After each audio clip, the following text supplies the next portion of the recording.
Ceci est une cuillère à café. Dans une cuillère à café d'eau de mer, il y a 10 à 100 millions de virus. Il y a donc des virus absolument partout dans les océans.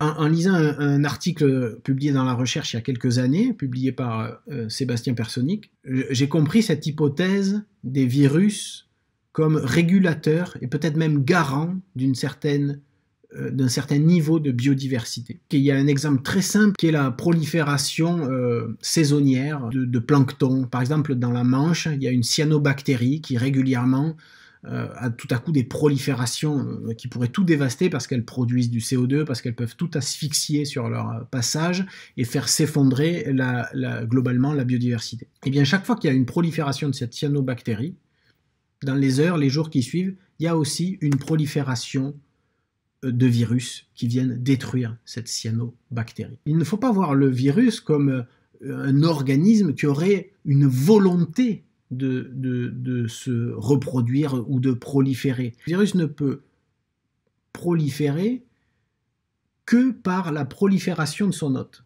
C'est pour ça qu'il a ce rôle qu'on peut le voir comme un régulateur. Si tout à coup une espèce prend trop de place, alors le virus a toute la latitude pour lui aussi exploser et faire s'effondrer cette population qui a tenté cette prolifération. Et quand tout à coup un de ces virus se met à déclencher des épidémies, c'est qu'il y a eu un dérèglement. En tout cas, c'est ce que nous apprend la virologie des océans. Je suis convaincu qu'il y a sans doute des nuances à apporter sur le milieu terrestre et quand la dimension sociale se met là-dedans. En tout cas, il n'y a pas de jugement. Pas moi qui vais vous parler d'une vengeance de la nature sur l'espèce humaine. Le virus ne part pas en guerre, lui. Il est une conséquence. Donc, contre un virus, on ne peut pas aller en guerre. Si on va en guerre, on ne peut qu'amplifier le phénomène. C'est-à-dire qu'on arrivera peut-être à trouver un vaccin contre ce virus-là, puis demain, ce sera un autre. La seule solution contre un virus, c'est la diplomatie, la cohabitation, en quelque sorte. Faire en sorte que l'espèce qui le porte, désormais nous, si c'est pour le Covid, vive en harmonie avec l'écosystème.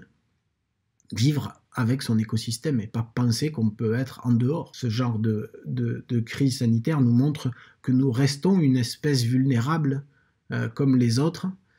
Et ma foi, des fois, c'est bien de savoir qu'on est vulnérable. Cela n'empêche en rien le drame humain et engendrer la souffrance que nos proches peuvent endurer. Facile à dire. Mais ce que je veux dire par là, c'est qu'en tout cas, voilà ce que c'est un virus dans le milieu naturel marin. On nous pose la question, quelles seront les conséquences, comment la société doit évoluer. C'est pas moi, biologiste marin, qui est la solution. Par contre, en tant que biologiste marin, il y a quelque chose qui m'intéresse énormément. Ce confinement, on le sait, a engendré une baisse de l'activité humaine dans tous les domaines.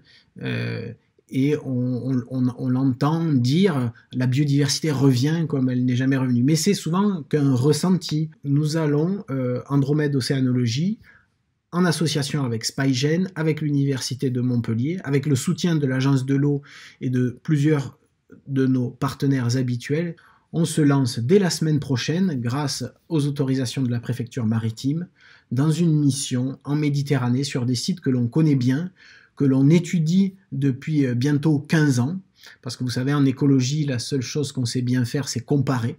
Donc aller étudier quelque chose, c'est surtout la comparer avec ce que l'on savait déjà. Et donc on va retourner de Marseille à Monaco, mais aussi sur quelques sites en Occitanie, mais aussi en Corse, voir les effets vraiment de ce confinement et peut-être en tirer des conclusions claires et nettes sur les effets de cet arrêt d'activité humaine sur le milieu marin. Voilà quelque chose qui en tout cas est à notre portée, à notre hauteur, et qui me paraît très intéressant et qui peut-être participera à cette prise de conscience générale de notre impact sur l'environnement et malheureusement parfois de cet environnement qui peut avoir un impact sur nous. Ce virus en est la preuve.